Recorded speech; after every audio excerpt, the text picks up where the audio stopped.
napansin ko ang isang buya, isang batang bata sa lungsod ng Kidapawan sa Ilagang Cotabato. Sa unang tingin, aakalain yung zebra, itong buya na yan. Meron po siyang stripes kasi sa balat na pinaghalong kulay abo at kulay brown, no? Ayon sa may-ari, kulay abo ang ina ng buya at brown naman ang kulay ng kanyang ama. May mga gusto raw bumili ng buya pero hindi raw pumayag ang may-ari. Bukod sa kakaiba ng pamahal na rin daw kasi sa kanyang pamilya ang maamong buya na yan. Dahil sa malungkot na pagtatapos ng 20 taong pakikipagsapalaran sa isa nating kababayan sa syudad ng Milan sa bansang Italy, iniuwi siya rito isa ng bangkay. Matapos mapatay po na isang hold-upper, nakatutok si Susan Enriquez. Nakabulong ngayon dito sa Palawan, Laguna ang labi ni Emilio Verdad.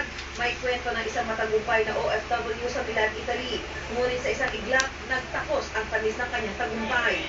Nitong Agosto 6, namatay si Verdad matapos umununtang kaibol-dapin.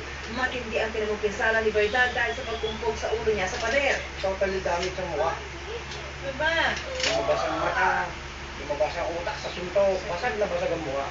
Dalawang anak ang inulila ni Verdad. Sa labis na pagkaramdam, ayaw na nilang alalahanin ang masakit na sinapit ng ina. Ayon sa mga president, balak ni Emilio na dito magretiro sa Pilipinas matapos ang halos 20 taong pagtatrabaho sa Italy. Ang gusto niya uuwi na para ma-enjoy niya ito, hindi naman nangyari.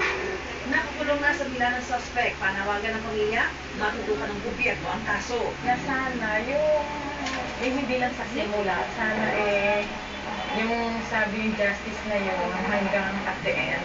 Huwag na maulit yung pangyayaring ito. Sa mga tulad nating mga Pilipino na nagdadayo sa Italia para magbigyan ng magandang kinabukasan ng pamilya. Ililibing si Emilio Verdad sa darating na linggo. Susan Enriquez, nakatutok, 24 oras. Umaasang